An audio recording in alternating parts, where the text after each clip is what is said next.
So you want to buy a house? I'm Nicole Ward with the Key Group at eXp Realty, and today we're going to talk about a couple of different things, but most importantly, 3 things that you should know to get started when you're looking at buying a house.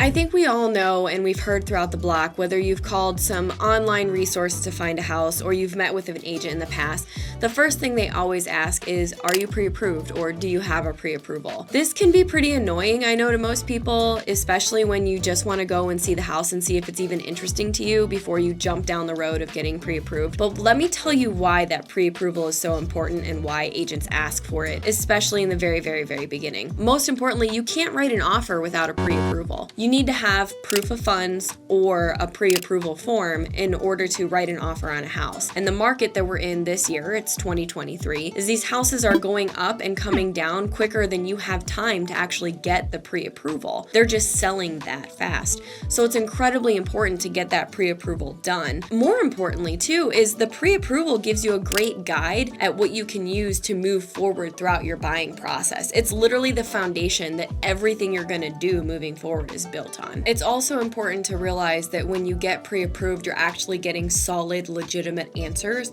from a lender who can look at your bigger picture and be able to tell you how much you're pre-approved for, maybe some conditions that need to be met in order for you to buy, or things that need to be paid off, paid down, or not paid down in order to buy and get the house that you want. Getting that pre-approval really gives you the knowledge and the power to move forward and say, yes, I can do this in this price range at this price point.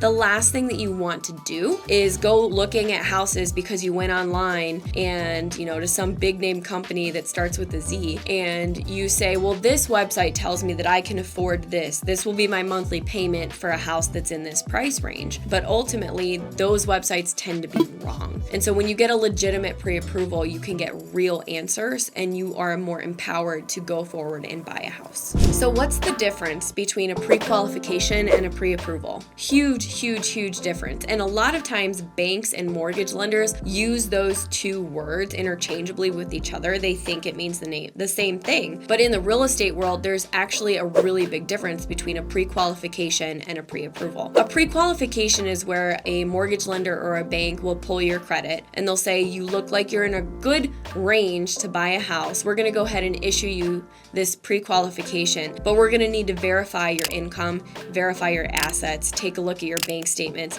and really dive into your financial portfolio in order to make sure that this is really true, that you really are pre-qualified to buy a house. So a pre-qualification is like a pre-approval. Pre-approval. Basically, it's just a little piece of paper that you can get online really easily within 1 or 2 minutes and say, yes, you're pre-qualified or pre-approved to buy a house at this price point. Most real estate agents and sellers in this market will not accept a pre-qualification as a valid form to purchase a house. There are most big banks, and I won't say their names on this video, but most major banks, including probably the place you bank with, and as well as some big named mortgage companies, use pre-qualifications regularly instead of pre-approvals. A pre-approval is way more secure and solid than a pre-qualification. A pre-approval is when you've sat down with your mortgage lender or had a call with them. They've requested all of the documentation, your W-2s, any bank account statements that you may have, tax documents, proof of 401k. They verify employment, they look at all of your financial documents, they look at your big picture, and then they sit down and they say, not only are you pre-approved, you can buy a house up to this point. Here's some of the additional things you're going to need, or here's some of the things you don't need.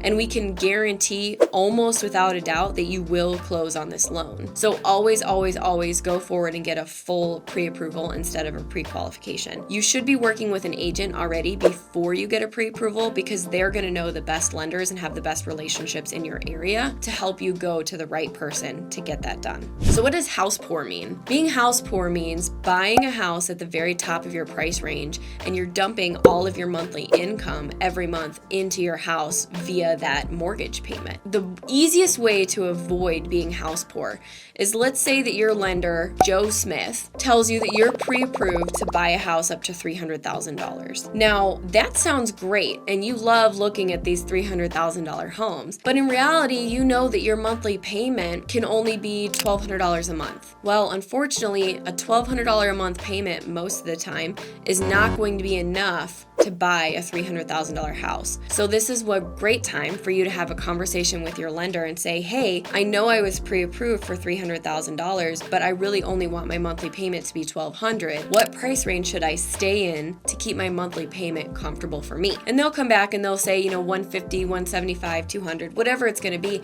But at least you know that even though you're pre-approved for more, what you're comfortable with paying is going to be the price range that you want to settle yourself in. And this is just another great example as to why that pre-approval is so important up front, because you have the knowledge and you know what price range you need to be in, not what you can be in, but what you need to be in for your own personal finances to be very, very comfortable with the house you're living in, the payment that you're in, and to not be house poor at the end of the day. So I hope these tips and things we've talked about, pre-approval versus pre-qualification, being house poor, and just some general tips as to why getting that pre-approval is so important up front. I hope all of these things were very helpful for you, and I realize that they can be very confusing. Please feel free to reach out to me, your favorite lender, your favorite agent, whoever you need to ask some of these questions and really dive deeper into why these things need to be done or just getting them done. The last thing I'm going to leave you with, and this is just going to be a bonus tip, is most of the time, the big banks and big mortgage lenders are the worst ones to work with. They offer all these great, seemingly great incentives up front, but at the end of the day, they close a lot less loans than some of the other smaller private mortgage lenders. Their deals fall apart all the time, and people spend all this money on inspections and appraisals, and then the deal falls apart and you realize you can't actually afford the house that you wanted to have.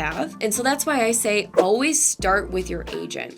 Finding an agent that's going to work with you and help you every step of the way, that's going to be your confidant, that's going to have your back, that has your fiduciary responsibility at heart and really wants to do something great for you and help you along this way, along this process. Get with them first and find out who the best lenders are in the area, because the smaller, more relationship-based lenders, they are still going to have very competitive pricing, APR, costs, points, all of those things. It's going to be very competitive, but you're going to have a much better personal experience. The pre-approval is going to be more solid, and you're just going to have a better, easier, smoother time moving forward and buying your house. Hopefully you were able to get something out of this video. Please make sure that you like and subscribe, and I will see you next time.